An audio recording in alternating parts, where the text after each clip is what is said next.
Olá, meu nome é Ana Carolina Lins e Silva, sou professora da Universidade Federal Rural de Pernambuco e aqui estamos para a aula 10 no módulo 3 do curso de Conservação da Biodiversidade.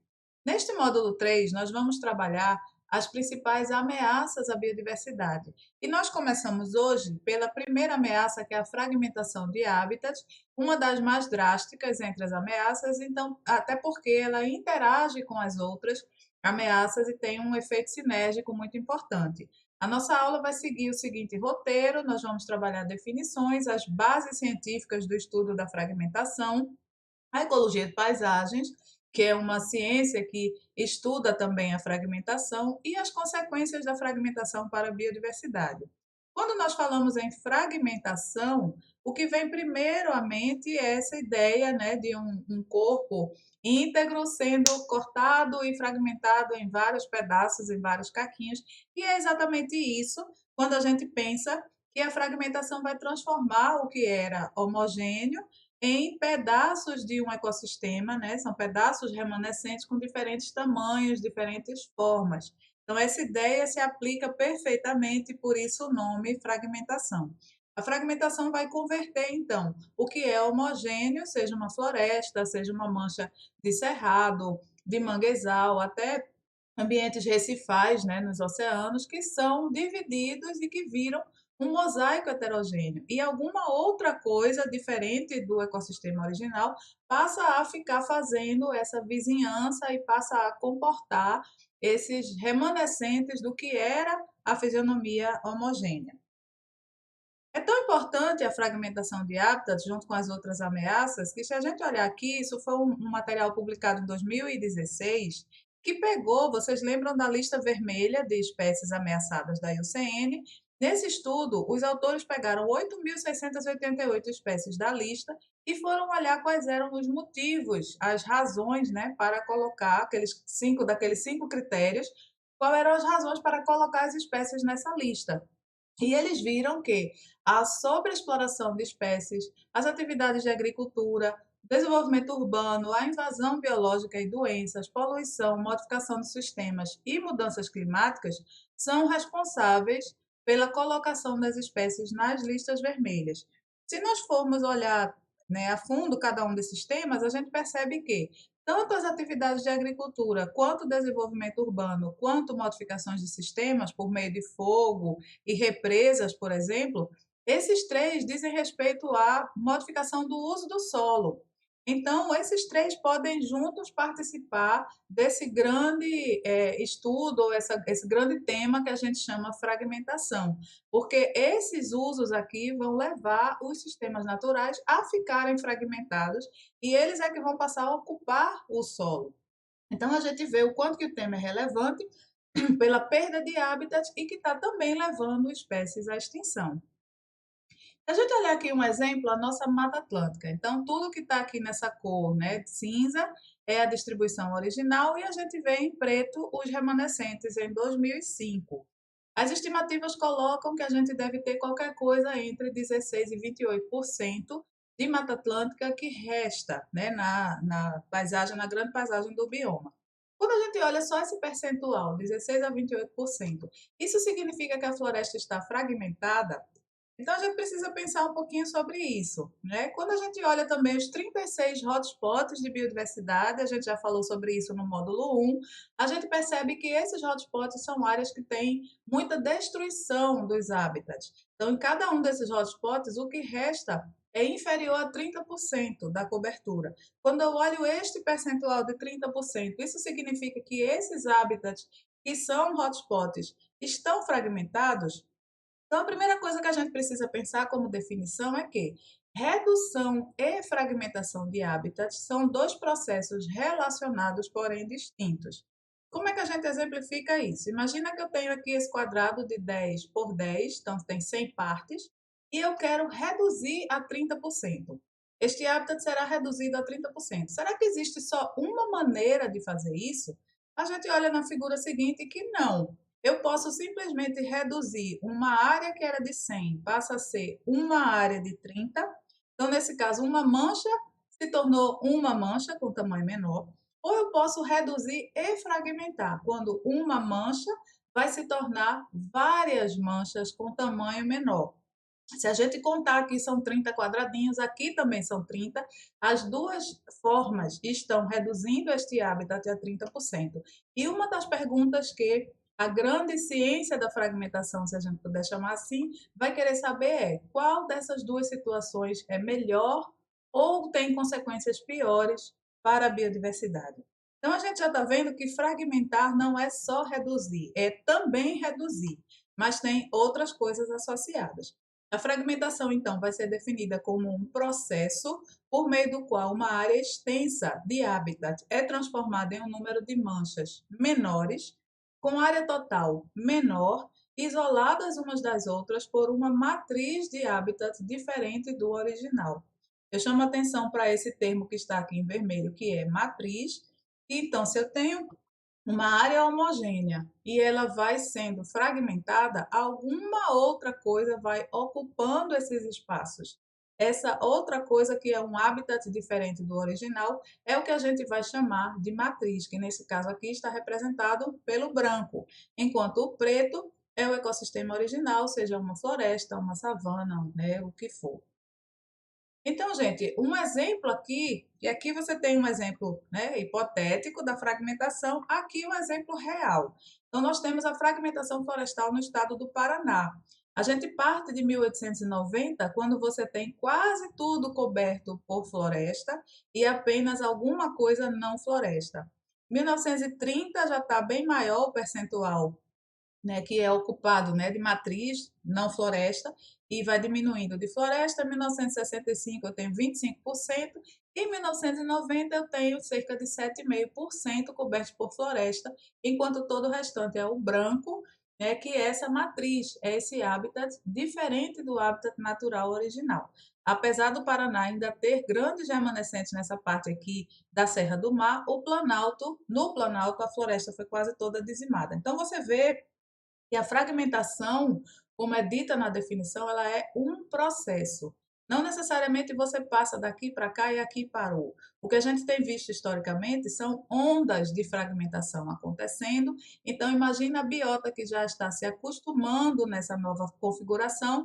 Aí vem um outro evento de fragmentação que transforma assim, depois assim, e outros ainda podem vir, né, mais para frente.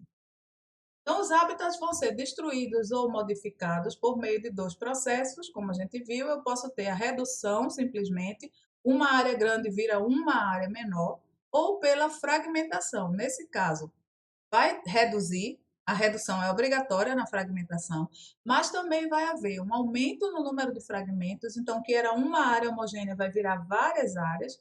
Acontece uma diminuição no tamanho desses fragmentos e um aumento no isolamento, que é a separação entre esses fragmentos. É o que a ciência chama de insularização ou formação de ilhas. E aí, como ela é um processo, eu posso partir de um cenário inicial já fragmentado e ter essa nova configuração, onde eu perdi alguns fragmentos. Então, eu tenho um número de fragmentos em uma determinada área coberta que pode diminuir fragmentos, aumentar o isolamento nesse caso. Ou aqui, uma mancha grande passa a ser duas pequenas, outra grande passa a ser duas pequenas. Então, eu mantenho o percentual de cobertura, mas eu aumento o número de fragmentos. E assim, cada situação posterior pode acontecer, né, de forma que a fragmentação é um processo que vai acontecendo ao longo do tempo. E aí, voltando para a história da Mata Atlântica, eu tinha dito a vocês que a redução está publicado, né, nos trabalhos de Milton Ribeiro, de 2009, né, e sua equipe, e no trabalho da Camila Rezende e equipe em 2018, 16 e 28%. Se eu olhar só esse percentual, eu estou falando de redução. Só que o Milton Ribeiro falou para a gente lá em 2009 que eram aproximadamente, ele calculou, aproximadamente 250 mil fragmentos compõem este percentual de Mata Atlântica. Quando a gente olha essas duas informações, a gente vai ver o quê? Esta floresta está fragmentada? Sim, ela está reduzida, olhando o percentual, e ela está intensamente fragmentada quando nós olhamos o número de manchas. Então, que antes era um bloco florestal, hoje são 250 mil partes, né, do que era um bloco florestal. Então, formou um mosaico, formou uma paisagem heterogênea. E aí, quais são as causas dessa fragmentação, né? Imediatamente a gente lembra das causas antropogênicas, que hoje todos os estudos de fragmentação consideram as causas antropogênicas, mas se a gente for pensar de maneira natural, num passo temporal maior, a gente pode ter sim causas naturais, levando à fragmentação ou à insularização de ambientes naturais. Um exemplo bem clássico é com relação às mudanças climáticas, mudanças do nível do mar, que estão associadas às mudanças climáticas, mudanças nos cursos dos rios, alterações na distribuição geográfica de espécies dominantes. Então, momentos em que você tem mais grandes árvores, que você tem mais árvores, menos árvores, porque está mais úmido ou mais seco, também podem provocar essa fragmentação e insularização. Um exemplo é: existem estimativas de que a floresta amazônica, durante o último o máximo glacial, que foi o momento de glaciação, da última glaciação, quando esteve mais frio, há cerca de 18 mil anos, a floresta, essa região da floresta estava bem mais seca. E aí você tem o avanço de savanas, que é esse marrom, e as áreas verdes, que são as áreas florestais, ficaram insularizadas. A floresta ficou fragmentada. Quando a glaciação termina e começa a ficar mais úmido, a ter mais radiação, mais evaporação, você acaba criando uma condição mais úmida que inverte o processo. Agora, o que era savana ficou fragmentado e a floresta passou a ser essa grande matriz. Então, a gente pode ter, sim, um passo temporal diferente, né, mais amplo, essa promoção, né, natural da fragmentação. Agora, as causas antropogênicas, de longe, são as que dominam os estudos de fragmentação, especialmente porque a gente tem estudos assim nos últimos 50 anos. Então, se a gente for olhar, os hábitats naturais vêm sendo destruídos para ceder espaço, principalmente à agricultura convencional ou itinerante, à pecuária, à exploração madeireira, muitas florestas plantadas, né, como o eucalipto ou plantações de bambu, e muitas áreas urbanas, muitas represas, né? Então, represamento para formar esses grandes lagos para produção de energia. Então, você vai ter que os espaços, como um exemplo, isso aqui é uma paisagem, né? Uma área na floresta amazônica de 900 quilômetros quadrados. Isso foi um trabalho do grupo do Ferraz publicado em 2005, e você tem tudo que é preto da floresta, lá em 1984. 18 anos depois, em 2002, o preto, que é floresta, está muito fragmentado, e o branco, que é a matriz, que é que tinha um percentual bem inferior, e vê como um processo isso foi acontecendo, e em 18 anos isso virou isso. Aqui, totalmente por causas antropogênicas. Então, é a mesma Amazônia que passou por um processo de insularização por causas climáticas naturais, num passo de milhares de anos, e aqui passando por um processo de insularização por causas antropogênicas, num passo de 18 anos. E aí, se a gente olhar a Mata Atlântica, o trabalho da Camila Rezende, né, e seu grupo, publicado em 2018, que traz o percentual de 28% remanescente para a Mata Atlântica, aí Camila mostra que 65% do que era Mata Atlântica agora estão na forma de agricultura, pastagens e mineração. Você vai ter 2% de áreas construídas, que são as áreas urbanas, e você tem 3% de silvicultura, que são essas florestas plantadas, né, como, por exemplo, florestas de eucalipto. 2% cobertos por água. Então, a gente vê que a grande maioria da terra, né, o que compõe as matrizes, né, que são esses hábitats diferentes do original, são principalmente agricultura, pecuária e mineração, ocupando essa área toda aqui mais bege, né, mais rosinha, que é isso que ela chama de áreas antrópicas. Tá? Então, realmente, a fragmentação vem sendo induzida ao longo do século XVIII, XIX e XX pelo uso do solo, né, destinando o uso do solo para fins antrópicos. E aí tá, quais são as consequências da fragmentação? Uma vez que eu entendo o processo, entendo que o que a gente está investigando é a fragmentação antropogênica e o uso do solo é convertido, que ocorre uma insularização, qual que é a consequência disso para a biodiversidade? Então, é uma informação importante. O estudo da fragmentação vem tomar impulso a partir da década de 1970 e bem forte na década de 1980. Antes disso, você encontra gente falando aqui e ali de fragmentação, mas nada muito relevante como a partir dos anos 70 você tem, de repente, centenas de publicações e novos artigos a cada ano, né? Então, a ciência que começou a investigar a fragmentação, que coincide com o começo da biologia da conservação e coincide também com o começo de uma ciência que a gente vai falar já já, que é a ecologia de paisagens. A primeira coisa que os cientistas, quando se viram diante do problema da fragmentação, primeira coisa que se pensou, a gente precisa olhar para a ciência que já existe. Então, a ciência ecológica, principalmente, que já existe, pode ajudar a gente a pensar de que forma sobre a fragmentação. O que a ciência já consolidou que a gente pode aproveitar, né? Segundo passo, a gente precisa ir para campo, coletar essas evidências do que está acontecendo. Coletar informações de flora, de fauna, a gente precisa ir atrás de mapas, né? Precisa fazer levantamentos históricos e precisa tentar ver se existem padrões. Se a gente consegue generalizar alguns padrões com relação à fragmentação. Nessa primeira busca pelas bases científicas, o que a ciência pode nos ajudar? A gente vê que tem algumas coisas bem antigas que vieram a calhar aqui para ajudar os estudos de fragmentação. A primeira delas, lá na década de 20, a ecologia já tinha definido isso que se chama relação especiária, que diz simplesmente que as áreas maiores têm mais espécies, áreas menores têm menos espécies. Então, se você for aumentando a área, né, você vai tendo um aumento no número de espécies. Isso significa que esse gráfico sempre vai subir em direção à área maior, mais espécies, né? Seja que forma ele assuma, a relação especiária mostra que isso é muito, assim, é muito evidente na ecologia, você ter áreas maiores com mais espécies. Então, ora, se eu estou trabalhando com fragmentos, então fragmentos menores devem ter menos espécies e o contrário, né? Os maiores, mais espécies. Então, isso foi incorporado aos estudos de fragmentação. Uma outra coisa científica que a ciência já tinha revelado para a gente é o efeito de Borda. Desde 1933 que havia pessoas estudando esse chamado efeito de Borda, que nada mais é do que o entendimento dessas fronteiras que se estabelecem quando você tem dois ecossistemas distintos. Então você tem, digamos que o azul seja uma floresta e o vermelho seja uma cidade. Entre um e outro se determina essa fronteira, que na verdade não é uma linha, ela é uma faixa, é uma zona de transição onde o vermelho influencia o azul e o azul influencia o vermelho.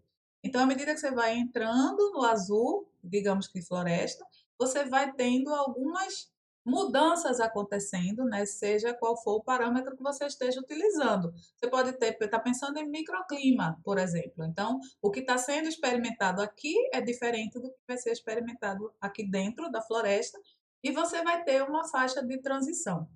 Então, os fragmentos que têm mais borda do que a área original, né?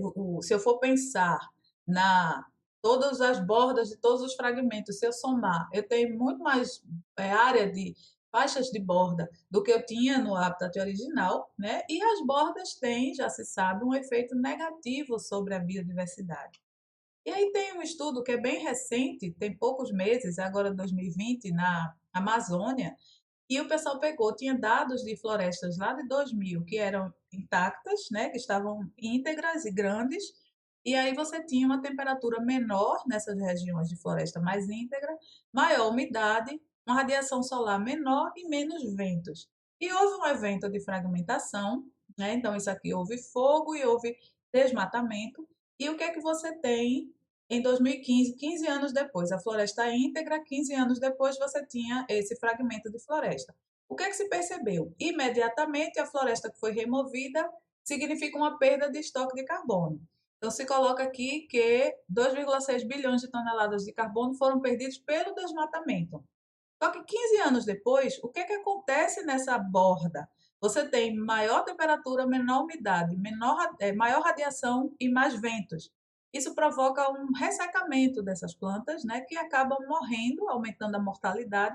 Então, você acaba tendo, pelo efeito de borda sozinho, uma nova perda de 947 milhões de toneladas de carbono. Então, esse efeito de borda é bem drástico.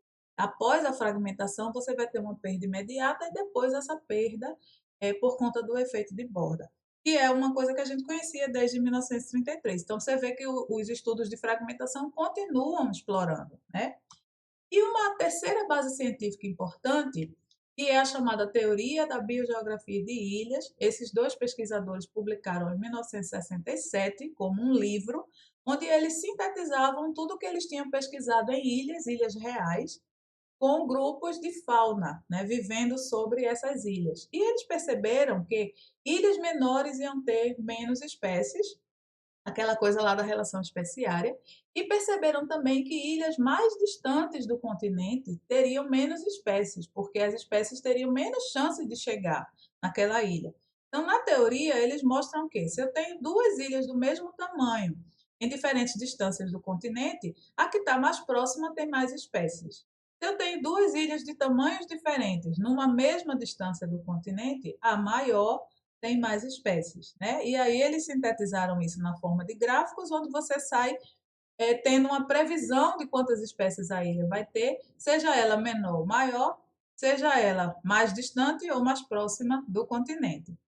E aí, com isso, gente, vocês lembram que eu falei que os estudos de fragmentação começaram na década de 1970? Foi exatamente depois dessa questão da biogeografia de ilhas. O pessoal olhou, se agarrou aqui nessa teoria, essa que vai ajudar a gente a resolver as questões de fragmentação. Então, fragmentos menores e mais isolados teriam menos espécies, e a gente podia fazer, adaptar essa questão da biogeografia de ilhas ao estudo de fragmentação. Isso foi bem imediato. Só que esse impulso na década de 70 e 80, ao longo do tempo, né, foi se vendo que havia algumas especificidades da fragmentação que iriam exigir novas abordagens. Não era só ficar é, com essas bases científicas anteriores. A gente precisava criar novas abordagens para entender de fato a fragmentação, né? Então, eu vou dar três exemplos aqui de como que isso necessitava de uma nova abordagem. Fragmentos de ecossistemas continentais, eles não são idênticos a ilhas, eles diferem em algumas questões. A origem da ilha, uma ilha real versus um fragmento, a origem é totalmente distinta. Uma ilha real, muitas ilhas que foram estudadas lá pela teoria original eram ilhas vulcânicas, enquanto que o fragmento, quer dizer, essa ilha surgiu no meio do oceano, enquanto que o fragmento ele era parte de uma coisa maior que se isolou, que insularizou, totalmente distinto. O contraste terra-água é bem distinto do contraste terra-terra. E sobre a terra, se é um plantio de espécies arbóreas, se é uma cidade, se é cana-de-açúcar, é totalmente diferente o quanto que essa matriz vai ser hostil para a biodiversidade que vive aqui, né? E a idade, enquanto que as ilhas têm, ilhas oceânicas vão ter milhões de anos, que elas vêm sendo povoadas, enquanto que os fragmentos são essas ilhas, né, que foram isoladas ou insularizadas há menos de 200 anos. Então, também é importante levar isso em consideração. Um segundo exemplo, né? Então, perdão, as ilhas são manchas que são antigas com alto contraste, então elas têm milhões de anos e o contraste terra-água, enquanto que os fragmentos são manchas recentes com baixo contraste, que é o contraste terra-terra. Vamos lá para o exemplo 2. São diferentes em que a forma dos fragmentos. Isso não é considerado na teoria da biogeografia de ilhas. Qual seria o papel de uma ilha ser mais irregular ou mais regular? No caso dos fragmentos, isso faz todo sentido, porque quanto mais irregular for um fragmento, mais bordas ele tem. Então, consequentemente, mais ele está influenciado pelo contato com essa matriz circundante. Também a quantidade e a qualidade dessas bordas. Qual é a espessura, né? Qual é a faixa de transição, tem que largura. Então, existem estudos em florestas australianas, por exemplo, que mostram que para alguns grupos biológicos, o efeito da borda é sentido até 300 metros para dentro do fragmento. Então, se um fragmento tem 600 metros, por exemplo, se eu estou sentindo o efeito de borda 300 pela borda da esquerda, 300 pela borda da direita, esse fragmento ele não tem um ambiente interior mais protegido, com menores temperaturas, com maior umidade, com menos vento, menos radiação. Ele está totalmente sob o efeito de bordas. Aqui na nossa região, nas florestas, a gente tem bordas que são geralmente em torno de 50 a 100 metros, seria a faixa transicional onde o efeito é mais sentido. Depois disso, a gente passa a considerar o interior dos fragmentos. E essa heterogeneidade da paisagem, quer dizer, enquanto para uma ilha real todo branco aqui, que é a matriz, vai ser água, nos fragmentos sobre os continentes, Todo esse branco que está aqui pode ser homogêneo, pode ser uma coisa só, como cana-de-açúcar, ou pode ser bem heterogêneo, ter cidade, cana-de-açúcar, plantio de eucalipto, represa, água e várias outras coisas. E isso também vai importar. O terceiro conjunto de exemplos, né, com relação às diferenças, a origem da biota, quer dizer, a biodiversidade que está nos fragmentos, ela vem de onde? Ela é remanescente de uma situação que era melhor para aquela biodiversidade. Eu tinha um grande fragmento que virou, digamos, três pequenos fragmentos. Então, quem vive aqui vivia no grande e agora está numa situação pior nos pequenos. Enquanto que numa ilha, não, a ilha se criou, digamos que esse B foi uma ilha, né? Que foi criada, uma ilha vulcânica, era como que um papel em branco, era um ambiente que foi sendo colonizado pela primeira vez, e aí essa biota foi chegando, dependendo dos mecanismos que tinha de dispersão.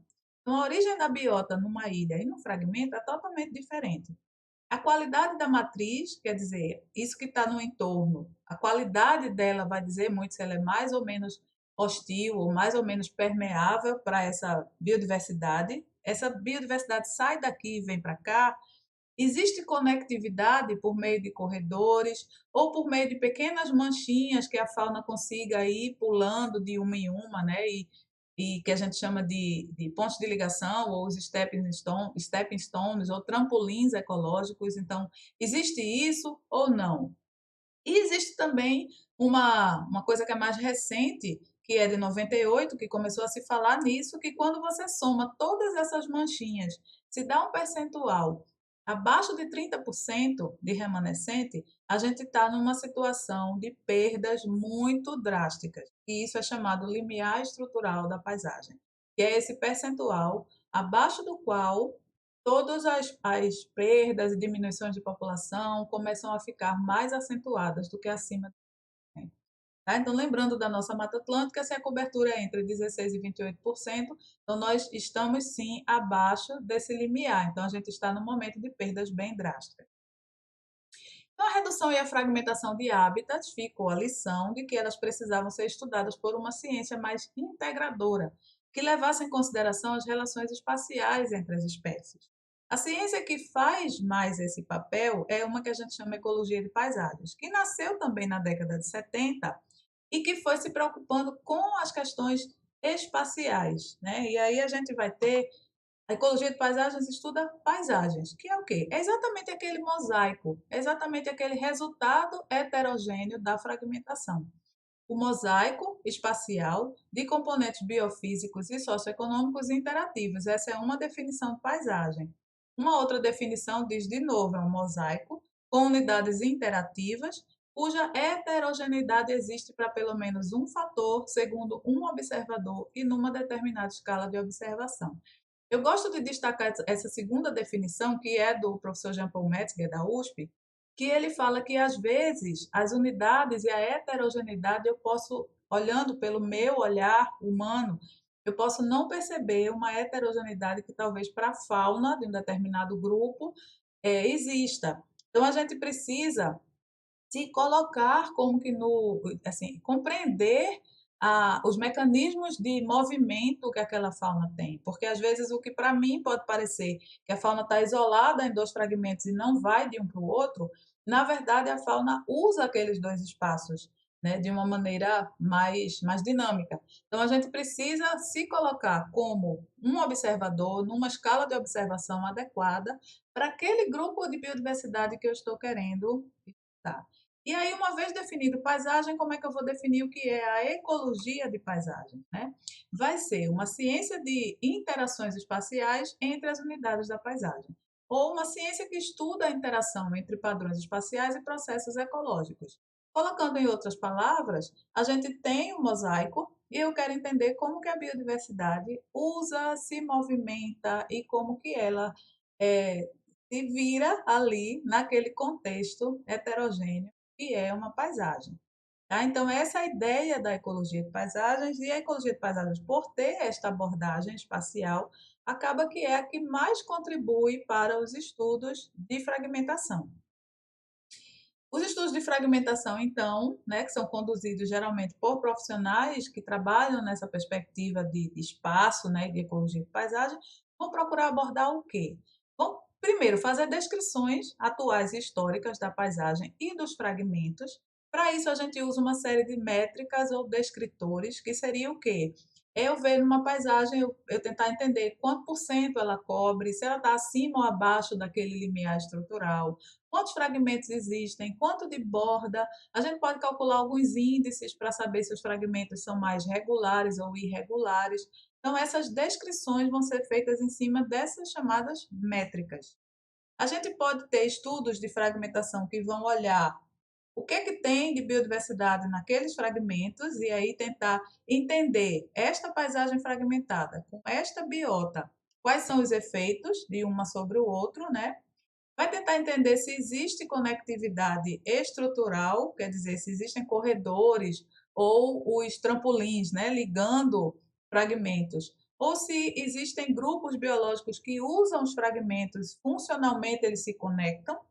E também pode ver, a gente pode ajudar o profissional, né, da ciência da fragmentação pode ajudar a indicar possibilidades de reconexões entre os fragmentos, né, formando corredores. Então, criando essas chances de conexão para a biodiversidade que está isolada naqueles fragmentos.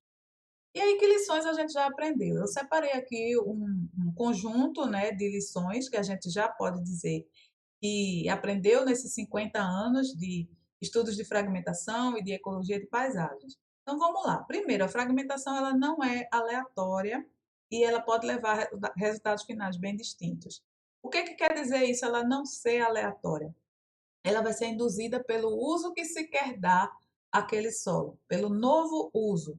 Então, ela não é planejada para deixar restante aquela biodiversidade onde ela está melhor. Não, ela vai ser guiada pelo uso do solo. E a fragmentação, a gente também já sabe que ela vai simplificar a biodiversidade. No momento que a gente cria muitas bordas, que as bordas simplificam, né, diminuem o número de espécies, diminuem os serviços ecossistêmicos, a gente tem uma simplificação. Para exemplificar essa primeira parte aqui, que a fragmentação não é aleatória, a gente tem casos, aqui é um trecho da Amazônia, mostrando de 1984 a 1998, em apenas 14 anos, você ter toda essa transformação e você vê claramente que foi induzida pela abertura de uma estrada. Então, nesse caso, a fragmentação foi acontecendo nos lugares onde a estrada precisava passar. Não houve uma indução ou um estudo para deixar os fragmentos nos lugares que fossem concentrar mais espécies ou com um tamanho que fosse concentrar mais espécies. Não. Então, ela foi guiada pelo uso que aquele solo teria. Esse exemplo aqui é da a fragmentação induzida por abertura de estradas, a gente chama de fragmentação do tipo espinha de peixe. Tem um outro exemplo, que esse aqui é nosso, é Zona da Mata Norte de Pernambuco, onde a fragmentação, nesse caso, foi induzida pelo relevo. As florestas foram removidas das áreas, principalmente de tabuleiros ou encostas mais suaves, onde a agricultura era mais adequada. Então, nesse caso, áreas mais úteis à agricultura são exploradas primeiro, e as florestas ficam nos locais que são mais íngremes ou naqueles fundos de vale onde você tem alguma água. Então, nesse caso, de novo, a gente vai ter a remoção de algumas partes florestais importantes, porque o que estava sendo o indutor da fragmentação, nesse caso, era o uso do solo para a agricultura. E uma informação para vocês, nesta paisagem aqui, que é uma paisagem que a gente conhece bem, né, nosso grupo de pesquisa, praticamente não há florestas de tabuleiro. E aí, dois trechos apenas de florestas de tabuleiro que a gente teve a chance de estudar, existem algumas espécies que parecem só ocorrer ali. E aí, muito mais florestas de tabuleiro existiam nessa paisagem e não existem mais. Então, isso é uma lição aprendida. Outra coisa que a gente aprende, a questão do limiar, né, dos 30%. Isso foi um estudo feito em 98 por essa pesquisadora canadense, que ela juntou vários trabalhos e ela viu que acima de 30% a biodiversidade parece que fica bem ainda, né, considerando, né, todas as perdas, mas ela não tem perdas tão drásticas, mesmo que seja assim, fragmentos menores ou maiores, acima de 30%, as coisas não estão tão drásticas, as perdas. Quando baixa de 30%, independentemente do padrão de fragmentação esteja ocorrendo, abaixo de 30%, todas as perdas vão ocorrer de forma íngreme. Ela não vai ser mais uma perda suave, que as coisas vão diminuindo, né? O tamanho das populações vai diminuindo lentamente. As perdas são mais drásticas. Então, qualquer coisa abaixo de 30% já coloca a biodiversidade num nível maior de risco. Isso é que a gente chama de limiar estrutural da paisagem. E aí, se abaixo de 30% as perdas de espécies ocorrem muito mais rapidamente, a gente consegue pensar na Mata Atlântica e no Cerrado, que são nossos dois biomas que têm cobertura abaixo de 30%, e a gente já imagina que o risco está muito maior para esses dois biomas em relação aos outros que ainda têm uma cobertura remanescente acima de 30%. O que mais que a gente já aprendeu? Essa aqui talvez seja a, a constatação, a lição aprendida que eu acho mais drástica, né? E que pouco se fala, que é a questão de que existe um tempo para acomodação da biota ou da biodiversidade nos fragmentos. Isso significa que se você provocou um evento de fragmentação ontem e hoje você manda uma equipe a campo e você faz um inventário do que está ali, de plantas, de aves, de mamíferos, anfíbios, vários grupos biológicos. Você vai ter um retrato imediato do dia da fragmentação. Se você for 50 anos depois, é que você vai ver as perdas reais que foram causadas pela fragmentação. Então, existe um tempo para que as perdas aconteçam. E o que vai ser perdido, que é isso aqui, quantas espécies ainda vão ser perdidas após a fragmentação ocorrer, após esse tempo se passar, a gente chama isso de débito de extinção. Algumas pessoas falam que a fragmentação é uma bomba relógio, exatamente por conta disso. Existe o evento de fragmentação e a riqueza de espécies vai caindo, vai diminuindo, diminuindo. E um determinado tempo depois é quando você tem o que se chama um novo equilíbrio. Claro que as espécies que vivem vida mais curta, aqui exemplificado com borboletas, acabam sendo perdidas mais rapidamente, o novo equilíbrio se estabelece aqui. As espécies de vida mais longa podem ficar naquele espaço vivas, podem nem estar mais reproduzindo, mas elas permanecem, porque são mais longevas, e o novo equilíbrio vai se definir algum tempo depois. Um exemplo de estudo, a equipe da USP, liderada pelo professor Metzger, fez uma comparação, eles tinham dados, né, de 62, 81 e 2000 dos mesmos fragmentos. Ao longo do tempo, ó, cidade, que é todo esse rosinha aqui, foi tomando conta ao redor desses fragmentos, e eles tinham dados de vários grupos biológicos, e eles viram que nessa Mata Atlântica de São Paulo que eles estudaram, o tempo de acomodação para as espécies de vida mais curta é de cerca de 20 anos, para as espécies de vida mais longa de até 100 anos. Isso aqui mais especificamente para as árvores. Então você percebe que ocorre um evento de fragmentação 100 anos depois, as últimas árvores que não aguentam a fragmentação é que vão estar sendo excluídas do fragmento. E esse débito de extinção, gente, isso foi confirmado num estudo mais recente, quando se viu são 4 estudos no mundo que têm dados de mais de 20, 30 anos, que eles vêm monitorando algumas áreas, e aí o pessoal viu que para grupos como artrópodes, aves, borboletas e espécies de plantas, todas elas, depois que acontece a fragmentação aqui, 1 ano depois, 10 anos depois, 15 anos depois, você só tem perdas, é só ladeira abaixo. Em alguns grupos biológicos chega a ser, depois de 10 anos, uma perda de 70% da riqueza. E aí esse estudo aqui constatou também que não é só espécies que a gente perde também serviços ecossistêmicos, como é o caso aqui de serviços associados ao carbono, como a biomassa, o estoque de carbono, o estoque de nitrogênio também foi visto. E aí, depois de 1 ano, alguns você perde bastante, depois de 10 anos, você tem perdas também bem consideráveis. Em média, eles estão prevendo também, em 10 anos, uma perda de cerca de 60% dos serviços ecossistêmicos associados nessas 4 áreas que são investigadas, que estão no Canadá, na Austrália, e tem uma área aqui, que é essa aqui das espécies de aves, esse BDFFP, que é a Amazônia, né? Um estudo de longo prazo na Amazônia. E mais que a gente aprende como lição, né? Então, a redução de hábitats sozinha já teria um efeito deletério. Então, essa história de que uma mancha grande virou uma mancha menor, mas está tranquilo para a biodiversidade porque não fragmentou. Não está. A redução já tem um efeito muito perverso.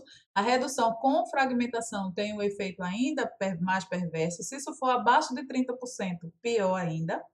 A fragmentação vai determinar os hábitats e as espécies que ficam, então ela vai ser induzida pelo uso que você quer dar e não vai procurar guardar os hábitats mais relevantes.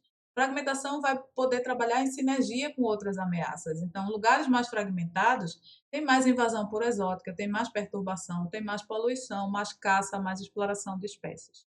E aí, você imagina isso aqui, né? Se eu tenho um espaço grande com todos esses microambientes ou microhábitats, a fragmentação pode acabar selecionando quem fica, né? Que podem ser em vários pequenos ou em alguns poucos grandes. Essa discussão existe desde os anos 70 e vai fragmentar. É melhor deixar poucas manchas grandes ou muitas manchas pequenas. Esse estudo não existe o consenso, mas algumas pessoas acham que muitas manchas pequenas talvez seja melhor do que poucas manchas grandes. E aí a gente percebe isso em alguns exemplos aqui próximos de nós. Eu trouxe três. Esse daqui, aquela região da Mata Norte, que foi estudado pelo meu grupo, uma aluna nossa, Michele Trindade, que pegou dados de 1975 e de 2005 nesse recorte aqui de paisagem, que tem 280 quilômetros quadrados, e Michele fez uma comparação. Se você olhar aqui em alguns trechos, você vê o quanto de floresta foi perdida, exatamente induzido pelo potencial de uso agrícola desses espaços. E aí, se a gente olhar os números, né, em 75 eu tinha 153 fragmentos, em 2005, 110. Floresta madura cobria 45% desta paisagem em 75 e passou a cobrir 24% desta paisagem em 2005.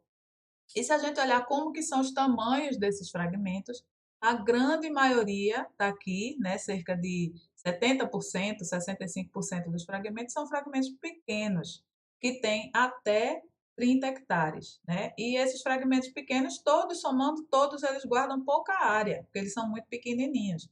E os poucos fragmentos grandes que têm acabam guardando uma área maior. Isso aqui em 75, essa área era ainda maior, em 2005 ela já caiu bastante, né, nesses 30 anos.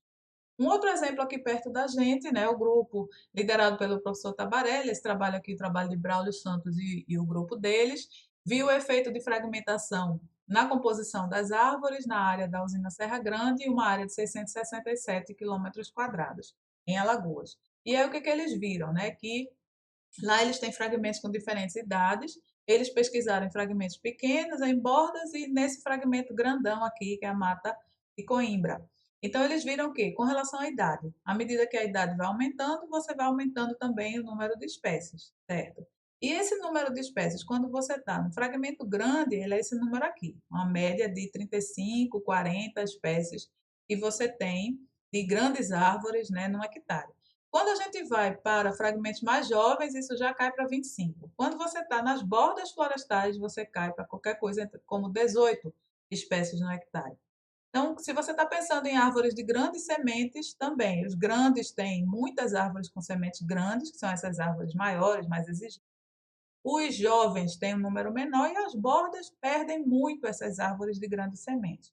E agora a gente olhando para a fauna, esse trabalho liderado pelo professor Rossano Pontes, né, um grupo da UFPE, que publicou em 2016, estava olhando para mamíferos de médio a grande porte, e eles estudaram 21 fragmentos passados aqui ao longo do Centro de Endemismo Pernambuco, e aí eles encontraram também dados bem alarmantes, que eles viram que 21 mamíferos de médio a grande porte eles registraram nesses 21 fragmentos.